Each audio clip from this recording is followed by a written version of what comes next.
Welcome back to part 6 of how to play Warhammer 40k 9th edition. In the last video we went over the psychic phase. In this video we will cover how to deal damage at range in a more conventional manner inside of the shooting phase. Topics covered will be unit activation order, ranged weapon types, and the activation sequence for units in the shooting phase, going through that sequence and the variables that come into play. In the shooting phase, units are activated one at a time for firing their ranged weapons at enemy units, until you have shot with as many units as you wish, at which point you would proceed to the charge phase. Note that no unit can be activated to shoot more than once in each shooting phase. Before getting into the activation sequence, first I think it makes sense to cover the ranged weapon types.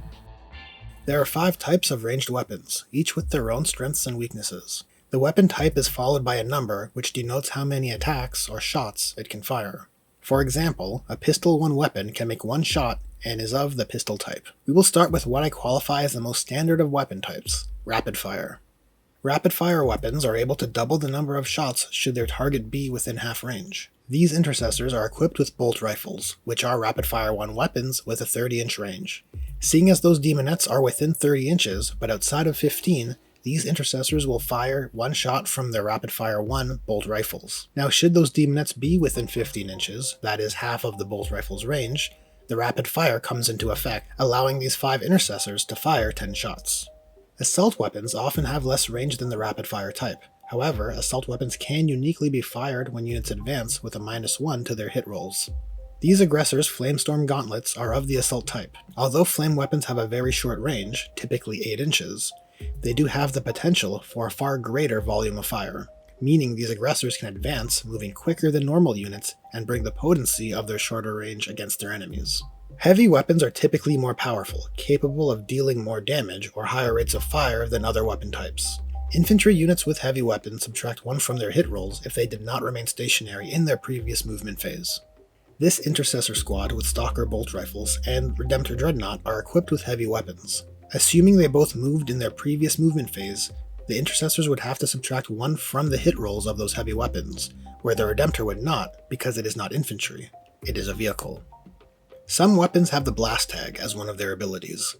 Such is the case with this Redemptor Dreadnought's Macroplasma Incinerator. Blast weapons have improved performance versus units comprised of many models. This Macroplasma Incinerator is type Heavy D6, so it fires anywhere between 1 to 6 shots. But as a blast weapon firing into this unit of demonettes, it gets a guaranteed minimum of 3 shots. And if that unit was comprised of 20 demonettes, it would always get the maximum number of shots. A final caveat of blast weapons is that they cannot be fired at enemies within engagement range, in relation to the big guns never tire rule, which we will cover shortly. Grenades often have a pretty shallow range but may have different or special attributes that are situationally advantageous to use. Up to 1 model with a grenade weapon in that unit can resolve attacks with it instead of shooting their other weapons. Looking back to our intercessor example, each intercessor is equipped with frag and crack grenades, so 1 intercessor can opt to throw a grenade, and the other 4 can fire their bolt rifles. Pistols often have a very short range and less volume than the other firearm weapon types, and a model with a pistol weapon must choose between firing their pistol weapons or all their other weapon types. So our Primaris intercessors, who each have a bolt pistol in their arsenal, would have to choose between their bolt pistols and bolt rifles. But unique to the pistol type is that pistol weapons can be fired while within engagement range, but only targeting an enemy unit in their engagement range. So in this case, having pistols means the intercessors don't necessarily need to fall back if the Salamander's players wanted to make shooting attacks at the demonettes. And with all the weapon types covered, we can proceed to the shooting activation sequence. This begins by selecting an eligible unit to shoot in the shooting phase.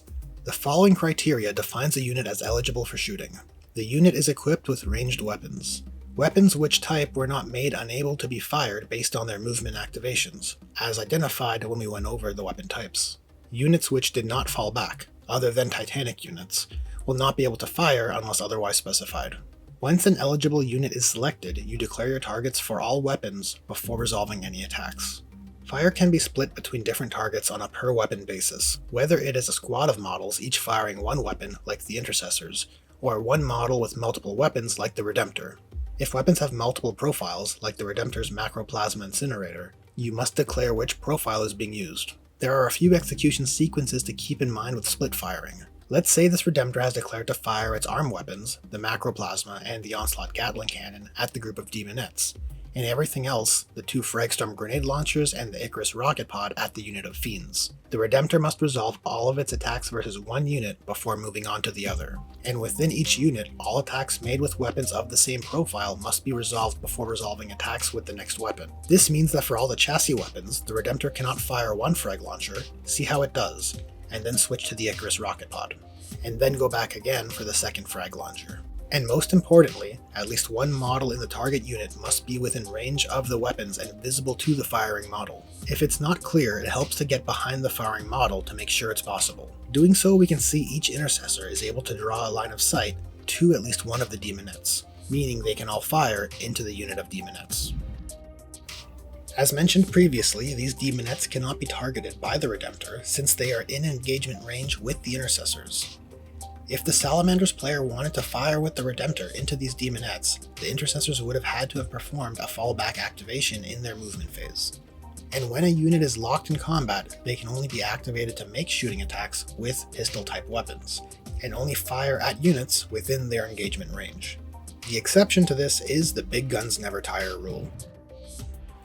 Big Guns Never Tire is a rule that applies to units with the monster or vehicle keyword. A convenient example is the Redemptor Dreadnought.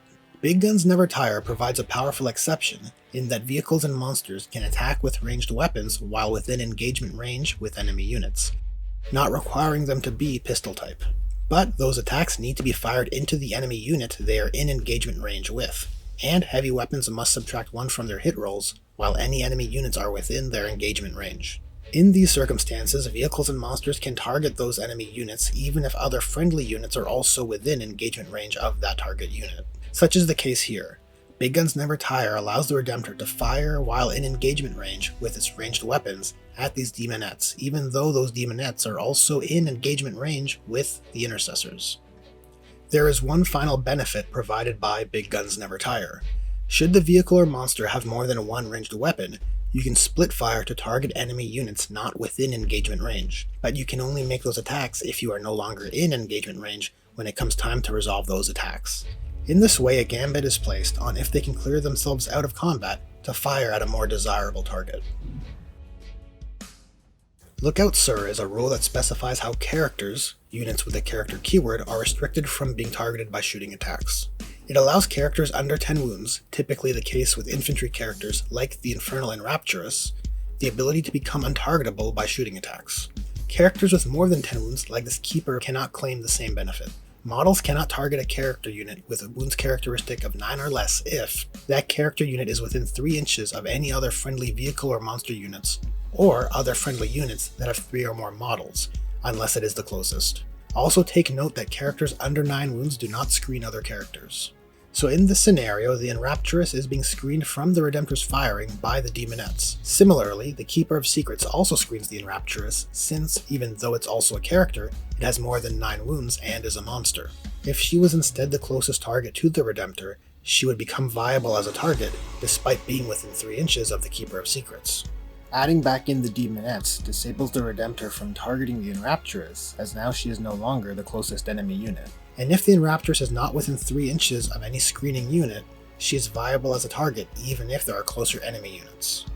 Once a unit has declared its valid targets, the attack sequence takes place. Once resolved, the player may decide to select another unit to shoot with. But that brings this video on the shooting phase to its end. In the next video, we will jump out of the phases temporarily and cover the attack sequence, which I've moved to its own video because not only is it used in both the shooting and fight phases, but it will make amending the video due to future FAQs, erratas, and changes a cleaner process. If you enjoyed this video or found it useful, give it a like. And if you want to help this channel grow, please subscribe. And with that, I will hope to see you guys in the next one.